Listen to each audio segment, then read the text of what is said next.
여러분 안녕하세요. TV중앙과학 3학년의 장은경입니다. 오늘은요, 대단원을 마무리하는 날인데요. 모든 문제를 다 풀 수는 없지만 중요한 몇 가지 문제를 쏙쏙 뽑아서 우리 같이 한번 풀어보도록 합시다. 여러분들 교재 38쪽을 펴시고요. 준비되셨으면 시작하겠습니다.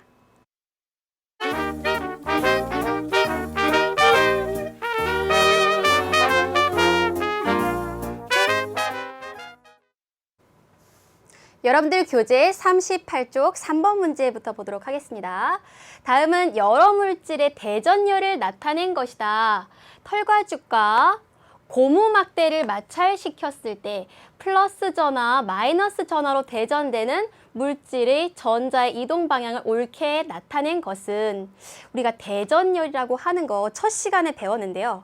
이것은 중성인 두 물체, 서로 다른 두 물체를 마찰시켰을 때 둘 중에 하나의 물체는 전자를 잃는 성질이 있고 다른 하나의 물체는 전자를 얻는 성질이 있죠. 이게 전자를 잃는 성질이 있는 물체는 플러스로 대전되고 전자를 얻는 성질이 있는 물체는 마이너스로 대전이 되는데요. 이때 플러스가 되길 좋아하는 물체에서부터 마이너스가 되길 좋아하는 물체를 순서대로 쫙 나열한 것을 우리가 대전열이라고 했습니다. 이 대전열에서 보면요, 지금 왼쪽에 있는 왼쪽에 있는 물체들은 전자를 잃기 좋아하고요.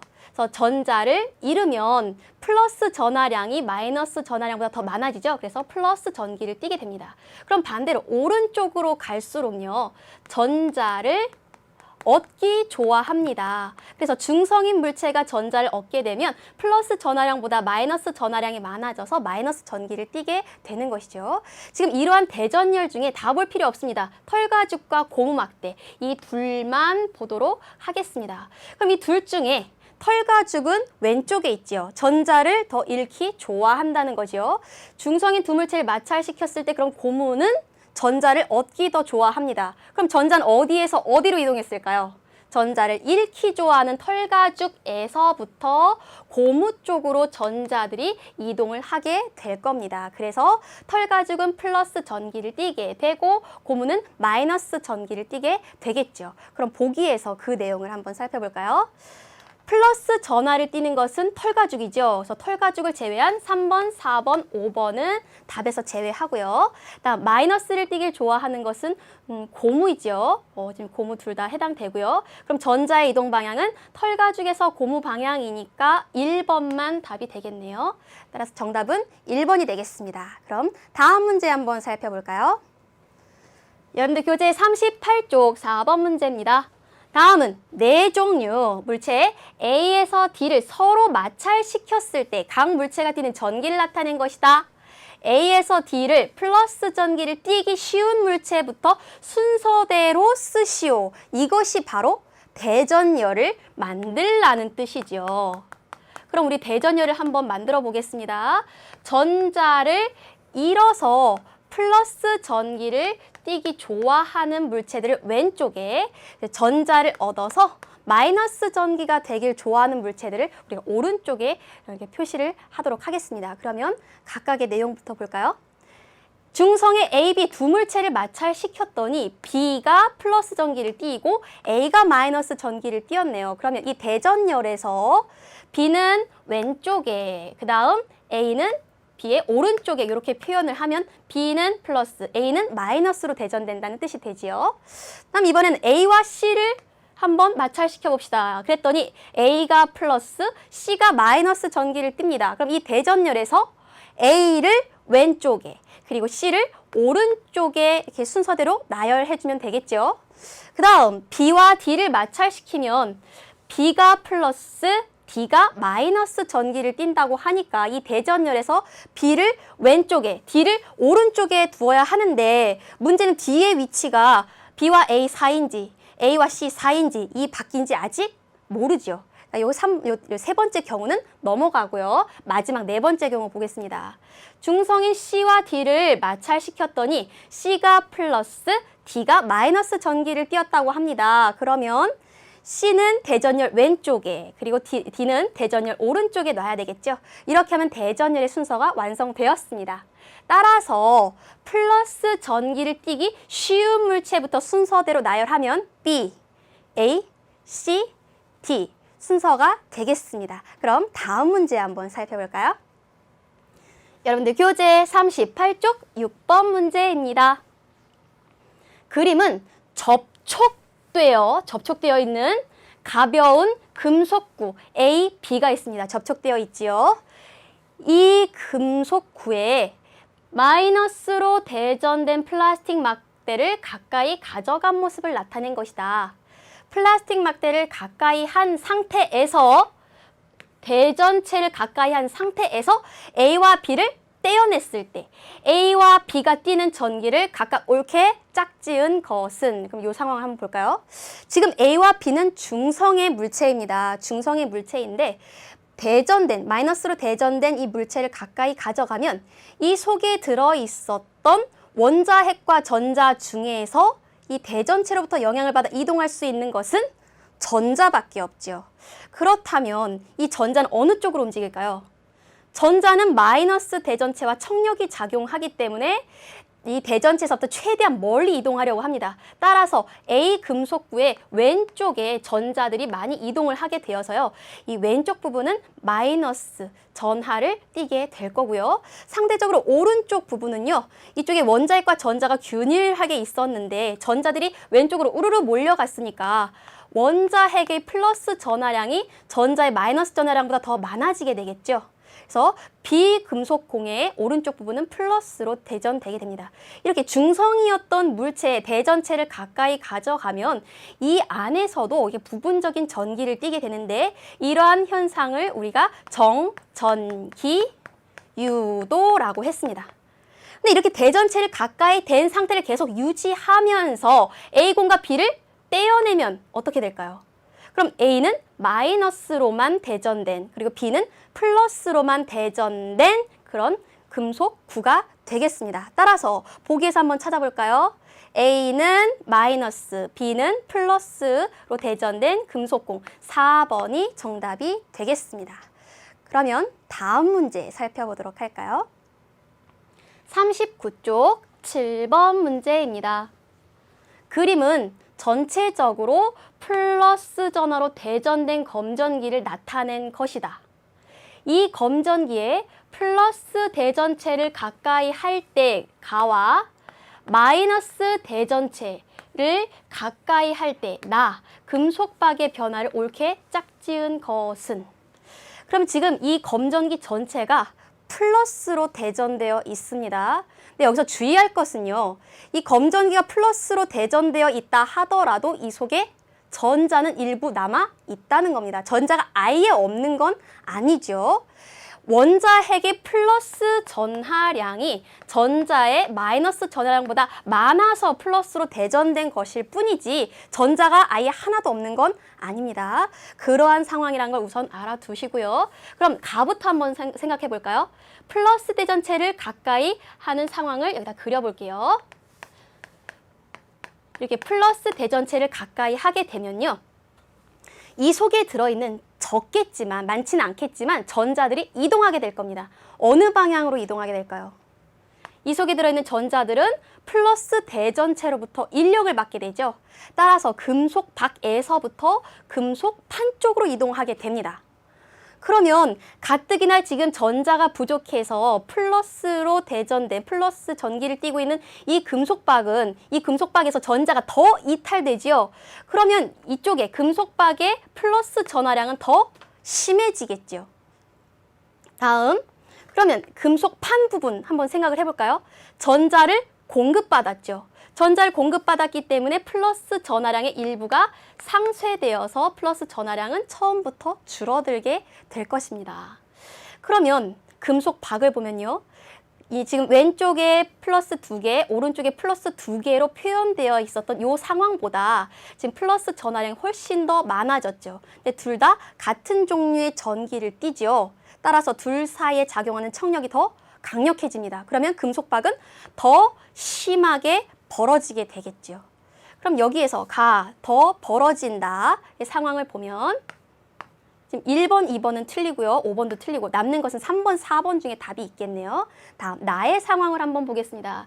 이번에는 다시 플러스로 대전된 검전기 처음 상태에서 마이너스 대전체를 가까이 가져갑니다. 그럼 이번엔 마이너스 대전체 이쪽에 그려볼까요?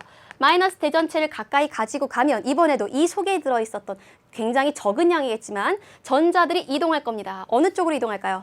이 전자가 마이너스 대전체로부터 청력을 받아서 최대한 멀리 이동하려고 할 겁니다. 따라서 금속판에서부터 금속박 쪽으로 이동을 하게 되겠죠. 그럼 금속판은 안 그래도 전자가 부족해서 플러스 전하량을 띠고 있는데 전자들이 다른 쪽으로 이동했으니까 플러스 전하량은 더 심해질 겁니다. 더 많아지겠죠. 그럼 금속박의 입장에서는요. 플러스로 대전된 상태에서 전자를 공급받기 때문에 일부의 플러스의 이 전하는 상쇄가 될 겁니다. 그러면 처음에는 왼쪽 오른쪽 둘 다 플러스 기호 2개로 표현되어 있었는데 전자를 공급받아서 금속박에 남아있는 플러스 전하량이 줄어들었죠. 그럼 이 둘 사이에 작용하는 청력의 크기는 작아집니다. 따라서 처음 상태보다 금속박이 이렇게 오므라들게 됩니다. 그럼 3번과 4번 중에 오므라든다 3번이 정답이 되겠습니다. 그럼 다음 챕터 한번 살펴볼까요?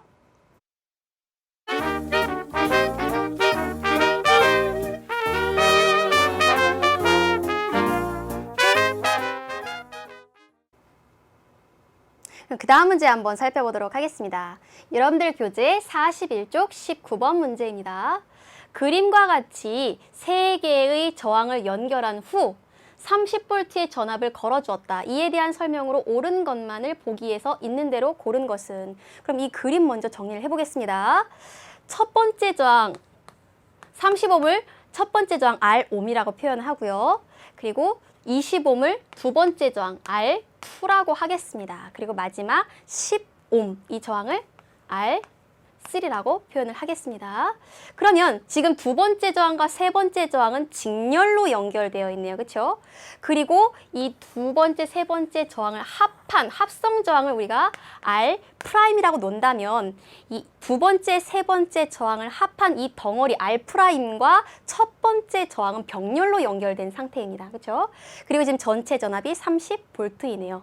그럼 이렇게 정리를 하고 보기를 살펴보도록 할까요?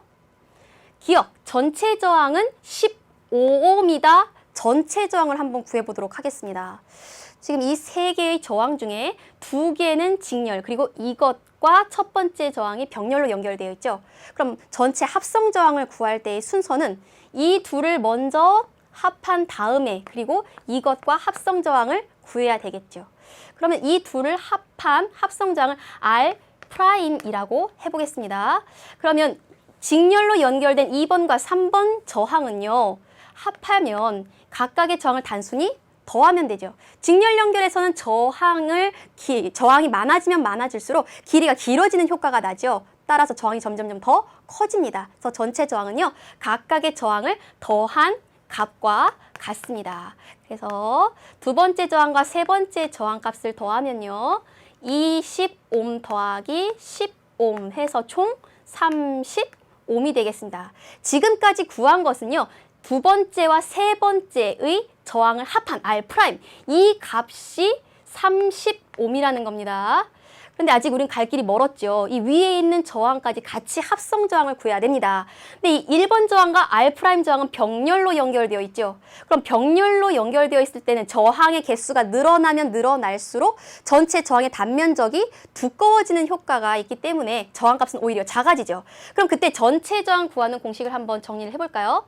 전체 저항을 구하는 공식은 전체 저항분의 1은 첫 번째 저항분의 1 더하기 두 번째 저항, 이때는 이 R'을 대입하면 되겠죠. 두 번째 저항분의 1 값과 같다. 그럼 이때 첫 번째 저항 값은 30옴이고요. 두 번째 저항 R' 값도 30입니다. 그럼 30분의 2가 되죠. 약분을 하면 15분의 1입니다. 다 끝난 게 아닙니다. 우리가 구한 것은 전체 저항분의 1 값입니다. 그럼 양쪽을 똑같이 역수를 취해 주어야 우리가 원하는 전체 저항 값을 구할 수 있죠. 따라서 전체 저항 값은 이 둘을 양변을 역수 취한 15옴이 되겠습니다. 따라서 기억 맞는 말이 되네요. 전체 저항은 15옴. 여기다가 하나 써두겠습니다. 다음, 전체 전류는 2A이다. 이번에는 전류를 구해야 하는데요. 지금 전체 전압은 30V, 전체 저항은 15옴입니다. 그럼 이때 전체 전류값도 우리가 구할 수가 있죠. 옴의 법칙 관계를 이용하면 우리가 전체 전류값을 구할 수 있죠. 그럼 옴의 법칙 한번 생각해 봅시다. 전압이라고 하는 것은 전류와 저항을 곱한 값과도 같은데 이때 전체 전압은 30V. 이때 전체 전류는 우리가 구해야 할 값이고요. 이때 전체 저항은 15옴이었네요. 그러면 계산을 하면요. 따라서 전체 전류 값은 2, 단위로는 암페어가 되겠습니다. 따라서 니은 맞습니다. 다음 디귿 볼까요? 각 저항에 흐르는 전류의 비 I1, I2, I3는 3대 2대 1이다. 첫 번째 저항에 흐르는 전류를 I1, 두 번째 저항에 흐르는 전류를 I2, 세 번째 저항에 흐르는 전류를 I3라고 했을 때 각각에 흐르는 전류가 3대 2대 1이다. 맞는지 한번 생각을 해봅시다. 지금 우리가 전체 전류가 2A라는 것까지 구했습니다. 그러면 지금 이 회로를 보면 이 회로에서 이 긴 부분이 플러스 극 그리고 이 짧은 부분이 전체 마이너스 극을 뜻하죠. 그럼 전류는 이쪽으로 가서 양갈래로 나누어졌다가 다시 하나로 합쳐서 흐르게 됩니다. 그럼 전체 전류 2A라는 값은요. 첫 번째 저항과 두세 번째 저항 이 각각을 나누어 흐르기 때문에 이 각각의 전류를 다 더한 값이 2A가 되어야 합니다. 그럼 이때 이 각각에 흐르는 전류는 얼마이냐 하면요. 지금 이 둘은 병렬 관계죠. 병렬 관계일 때는 이 둘에 걸리는 이 첫 번째 저항과 이 두세 번째 저항을 합한 이 각각에 걸리는 전압의 크기가 같습니다. 그럼 전압의 크기가 같을 때 전류를 결정하는 것은 얼마나 저항이 크냐 작으냐죠. 근데 지금 이 첫 번째 저항의 값은 30옴이고요. 이 두 번째 요 세트의 저항값도 30옴이었습니다. 공교롭게도 둘 다 저항의 크기가 같네요. 따라서 첫 번째 저항 쪽으로 흐르는 이 전류값도 이 두 번째 세트, 이 두 번째 세트에 흐르는 전류값과 같습니다. 그럼 2A를 각각 공평하게 나누어주면요. 첫 번째 전류 값은 1A가 되겠죠. 그럼 이 두 번째 갈래길로 흐르는 전류의 값도 2A일 텐데 문제는 지금 2번과 3번 저항이 직렬로 연결되어 있다는 것입니다. 그러면 직렬 연결에서는 각각에 흐르는 전류의 값은 크기가 같죠. 왜냐하면 길이 하나밖에 없기 때문입니다. 따라서 두 번째 전류의 값도 1A, 세 번째 전류 값도 1A입니다. 그렇다면 다시 문제로 돌아가겠습니다. 첫 번째 전류, 두 번째 전류, 세 번째 전류의 비 I1 대 I2 대 I3는 3대 2대 1이 아니라 1대 1대 1이 되겠습니다. 따라서 답은 기역과 니은이 되겠습니다. 그럼 다음 문제 한번 살펴볼까요? 여러분들 교재 41쪽 21번입니다. 그림은 가정에서 사용하는 전기기구의 연결을 나타낸 것이다. 이에 대한 설명으로 옳은 것만을 보기에서 있는 대로 고른 것은 지금 여기에 TV와 선풍기와 세탁기가 연결되어 있네요. 그럼 보기를 하나씩 살펴보도록 하겠습니다. 기어. 가정의 전기 배선은 병렬 회로로 구성되어 있다. 우리가 회로가 직렬이냐 병렬이냐를 나누는 기준은요. 저항이 일렬로 쭈르륵 연결되어 있으면 직렬이고요. 저항이 여러 갈래의 길로 나누어져 있으면 우리가 병렬로 연결되어 있다라고 합니다. 그러면 이 회로에서 지금 갈라진 길을 한번 볼까요? 이쪽 회로를 보면요. 이 길과 이 길, 두 갈래 길로 나누어집니다. 또 쭉 가다가요. 이쪽 길과 이쪽 길로 또 나누어지죠. 따라서 이 각각의 가전제품들은 병렬로 연결되어 있다. 기억 맞는 답이 되겠습니다. 다음 니은 한번 살펴볼까요? 다음 니은. 한 전기기구의 스위치를 꺼도 나머지 전기기구들은 그대로 작동한다. 지금 이 세 개의 가전제품은 병렬로 연결되어 있습니다. 그런데 TV를 보고 선풍기를 돌리고 세탁기를 돌리다가 TV를 다 봤어요. 열심히 공부해서 TV를 다 껐어요. 그러더라도 이쪽으로 전류가 흐르지 않더라도 나머지 갈래 방향으로 전류가 흐를 수 있는 길이 있지요. 따라서 병렬로 연결된 회로에서는요. 저항 하나에 전류가 흐르지 않더라도 나머지 저항에 전류가 흐릅니다. 그러니까 나머지 전기기구들이 그대로 작동합니다. 그래서 니은도 맞는 답입니다. 그 다음 디귿 한번 살펴볼까요? 여러 개의 전기기구를 연결해도 각 전기기구에 걸리는 전압이 모두 같다? 지금 이 세 개의 가전제품은 병렬로 연결되어 있죠. 병렬 연결의 가장 큰 특징이 뭡니까? 전체 전압은 각 저항에 걸리는 전압과 크기가 같지요. 따라서 220V로 전압을 공급하면 TV든 선풍기든 세탁기든 모두 다 220V, 220V의 전압이 걸리게 됩니다. 따라서 디귿도 맞게 됩니다. 정답은요. 기역과 니은과 디귿 모두가 답이 됩니다. 그럼 다음 문제 살펴볼까요? 그림은 회로에 연결된 전류계를 나타낸 것이다. 다음 문제 볼까요? 가의 전류의 세기는 몇 암페어인지 쓰시오. 지금 가 전류계를 보니까 마이너스 단자가 3개가 있죠. 이 3개 중에서 지금 제일 작은 50mA라는 단자에 연결되어 있습니다. 그러면 이러한 경우에 바늘이 지금 이쪽을 가리키고 있죠. 그럼 이때 숫자는 우리가 어떤 것을 읽어야 될까요?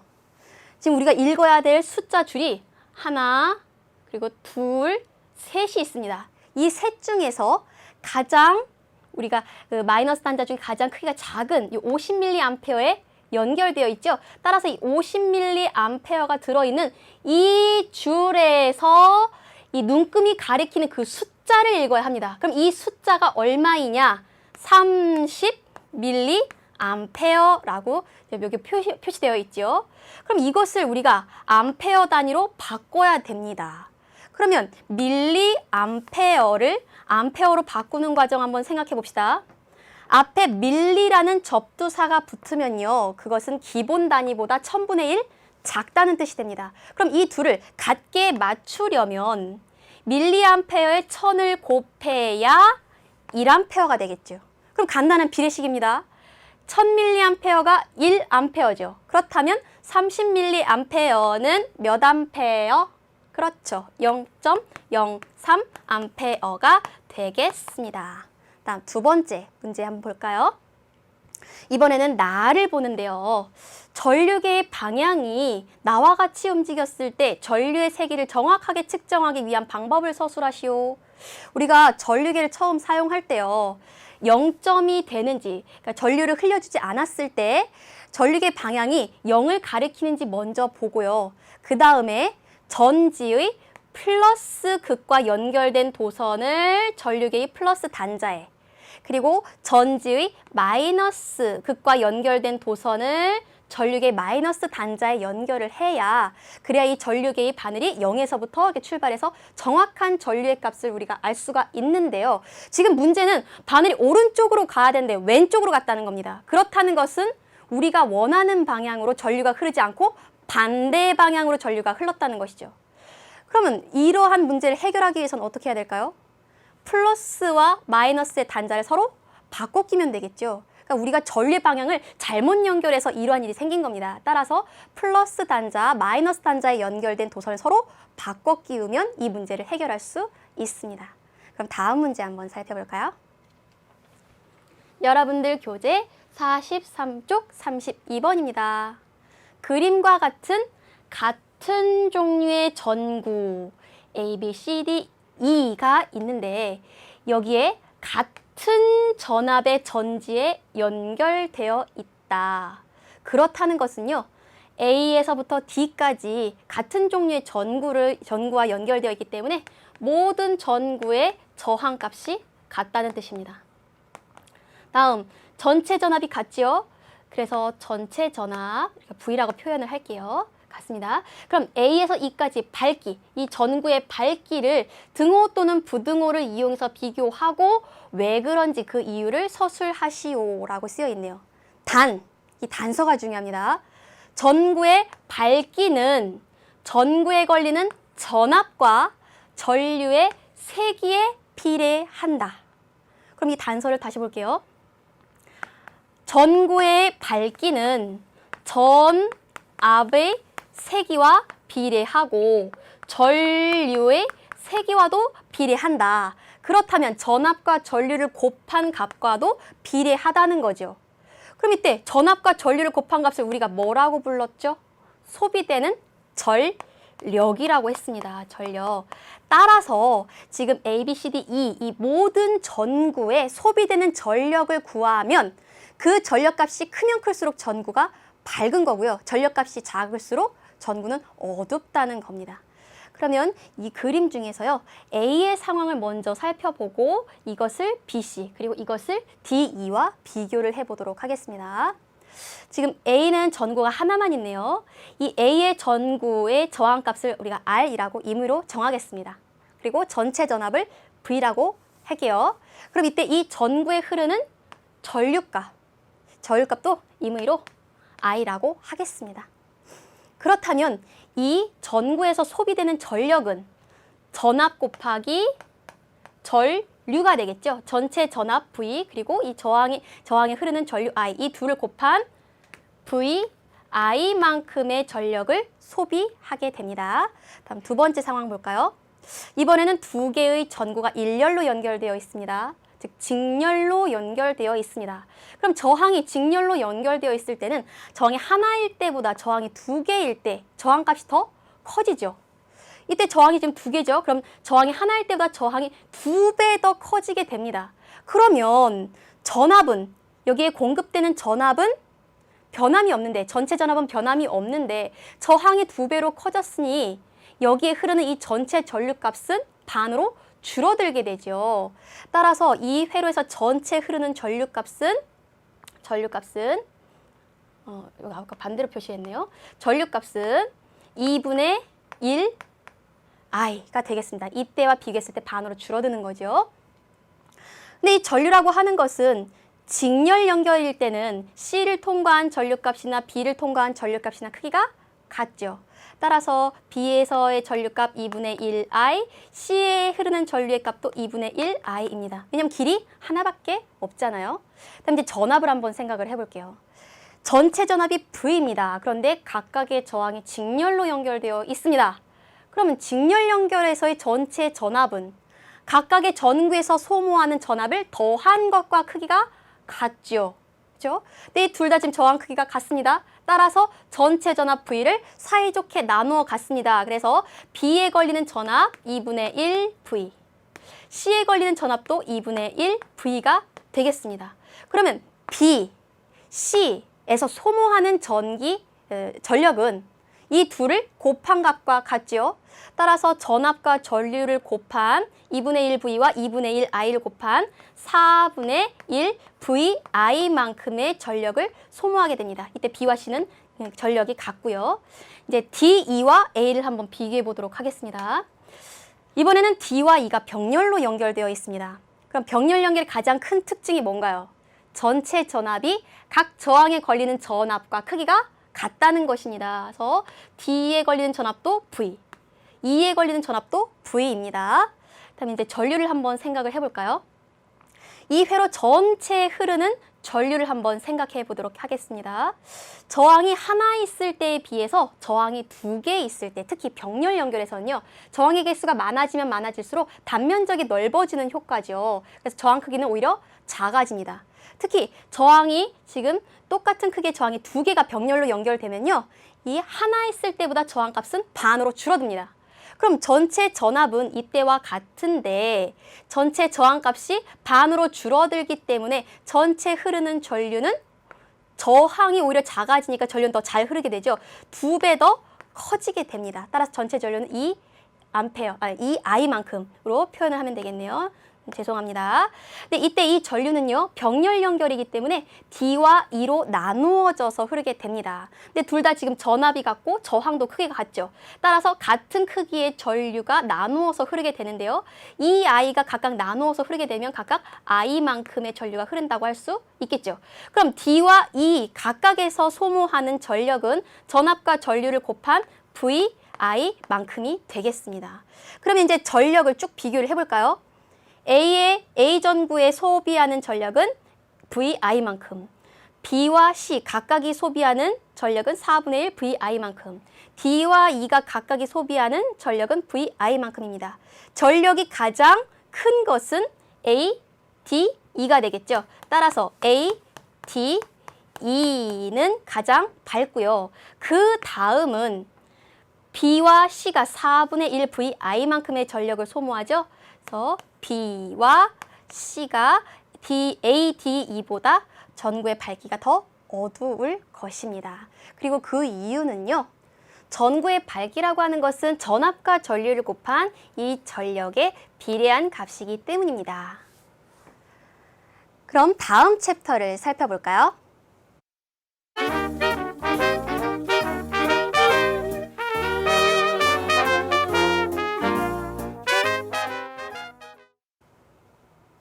여러분들 교재 42쪽 26번입니다.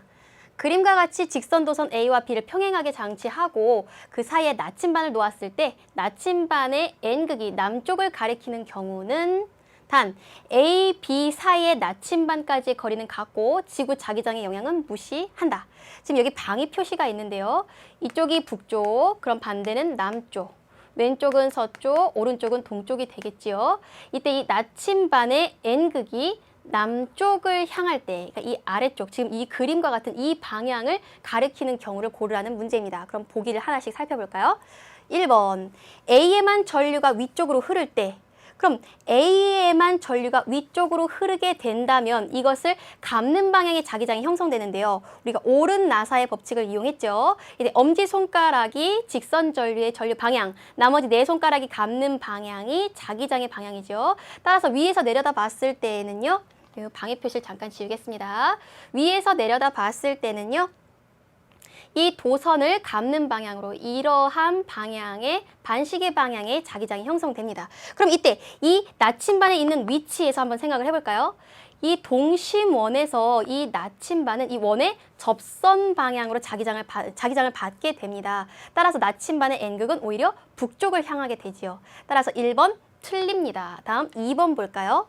B에만 전류가 아래쪽으로 흐를 때 이번은 B만 전류가 아래쪽으로 흐른다면 이번에도 전류는 아랫방향, 자기장은 네 손가락이 감는 이러한 방향의 자기장이 형성될 겁니다. 그럼 이때 이 나침반에 있는 위치에서 보면요. 이 동심원의 접선 방향으로 자기장이 작용하니까 따라서 나침반의 N극은 오히려 북쪽을 가리키게 되네요. 2번도 틀립니다. 다음 3번.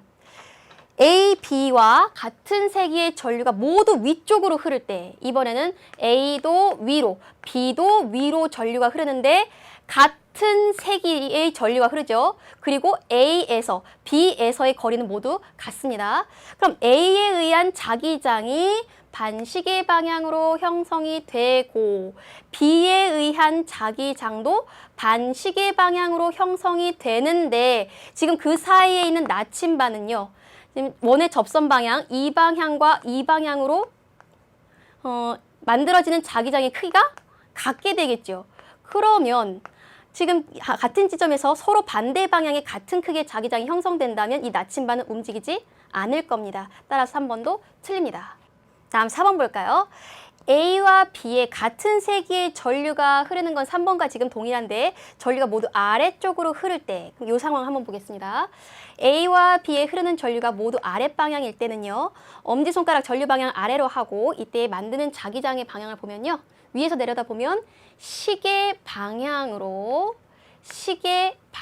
자기장이 형성됩니다. 그럼 왼쪽 자기장에 의해서 앞쪽으로 그리고 오른쪽 자기장에 의해서 뒷방향으로 자기장이 형성되는데 그럼 이때 이 두 개의 자기장 크기는 서로 크기가 같죠. 왜냐하면 전류의 세기가 같고 그리고 이 각 도선에서부터까지 거리가 같기 때문이죠. 따라서 이 나침반의 바늘도 움직이지 않습니다. 그래서 4번도 틀립니다. 마지막 5번 보겠습니다. A에는 아래쪽으로 전류가 흐르고 B에는 위쪽으로 전류가 흐를 때 이 상황을 한번 볼까요? 아래쪽으로 전류가 흐를 때는 이때 나머지 네 손가락으로 감는 방향의 자기장이 생기죠. 따라서 시계 방향으로 자기장이 형성되고요. 위로 전류가 흐를 때는요. 나머지 네 손가락이 감는 방향, 반시계 방향으로 자기장이 형성됩니다. 그러면 이 나침반은요. 나침반의 입장에서 보면 왼쪽 자기장에 의해서 이 원의 접선 방향, 이 남쪽 방향이 되겠죠. 그리고 오른쪽 자기장에 의해서도 원의 접선 방향, 남쪽 방향으로 이 나침반의 N극이 이동하게 되겠습니다. 따라서 정답은 5번이 되겠습니다. 그럼 다음 문제를 살펴볼까요? 여러분들 교재 43쪽 28번입니다. 그림과 같이 가늘게 자른 알루미늄 박 양끝을 전원에 연결된 전선과 연결하고 두 개의 말굽 자석을 설치하였다. 이 회로의 전류가 흐를 때 알루미늄 박이 움직이는 방향으로 옳은 것은? 그럼 전류 방향부터 생각을 해보겠습니다. 전류는 전지 플러스 극에서부터 시작해서 마이너스 극 방향으로 이동을 하죠. 따라서 전류의 방향은 이 방향입니다. I라고 표현을 할게요. 다음에 자기장, 자석에 의한 자기장 방향을 보도록 할게요. 빨간색이 N극, 파란색이 S극이죠. 따라서 자기장의 방향은 N극에서 나와서 S극으로 들어가는 이 방향, 이것을 우리가 자기장 방향 B라고 하겠습니다. 이때 이 전류의 방향과 자기장의 방향이 이루는 각이 수직이죠. 그렇다면 이 둘 사이에 힘이 작용할 텐데요. 그때의 힘은 우리가 오른손을 이용해서 알 수 있습니다. 오른손의 엄지손가락은 전류 방향, 나머지 네 손가락은 자기장의 방향이라고 했을 때 이때 손바닥이 향하는 방향이 바로 힘을 받는 방향이죠. 따라서 알루미늄 박은요, 윗방향으로 힘을 받게 됩니다.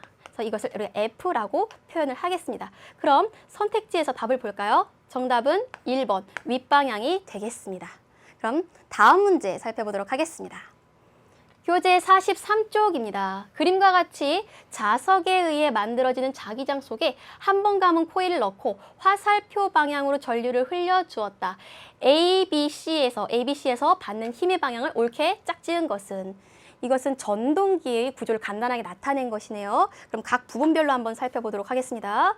전류가 지금 이 방향으로 흐르죠. 그래서 C에서는 이쪽으로 전류가 흐르고 B에서는 이쪽으로, A에서는 이 방향으로 전류가 흐르게 됩니다. 다음에 자기장의 방향을 여기다 한번 표현을 해볼까요? 자기장은 자석의 N극에서 나와서 S극으로 가게 되죠. 따라서 A 부분에서의 자기장도 이 방향, B 부분에서 작용하는 자기장 방향도 이 방향, C 부분에서 작용하는 자기장 방향도 이 방향입니다. 그럼 이때 이 각각의 도선이 받는 힘을 한번 생각을 해보겠습니다. A 같은 경우에는 전류의 방향과 자기장의 방향이 서로 수직이지요. 그럼 힘이 작용하게 될 텐데 오른손을 이용해서 해보겠습니다. 전류의 방향은 지금 칠판 앞으로 나오고요. 자기장의 방향은 네 손가락을 펴는데 그때 힘의 방향은 손바닥이 가리키는 윗방향이 되겠죠. 따라서 이 왼쪽에 있는 도선은 위로 힘을 받게 됩니다. 따라서 A는 위로 힘이 작용하고요. B를 보겠습니다. 전류의 방향과 자기장의 방향이 서로 나란하지요. 이러한 경우는 힘이 작용하지 않습니다. 마지막 C를 볼까요? 전류의 방향은 칠판 속으로 들어가는 방향이고요. 자기장의 방향은 오른쪽 방향입니다. 그러면 내 손가락을 오른쪽으로 펴야 되겠네요. 굉장히 불편하네요. 이때 이 손바닥이 가리키는 방향은 아랫방향이 됩니다. 따라서 힘의 방향은 아래가 되겠습니다. 오늘은요, 대단원을 마무리해 보았는데요. 다음 시간부터는 화학 반응이 일어날 때 어떠한 규칙이 있는지에 대해서 살펴보도록 하겠습니다. 특히 물질의 변화에 대해서 공부할 테니까요. 여러분들 예습 반드시 해 오셨으면 좋겠습니다. 그럼 다음 시간에 봅시다. 여러분 고생 많으셨어요. 안녕.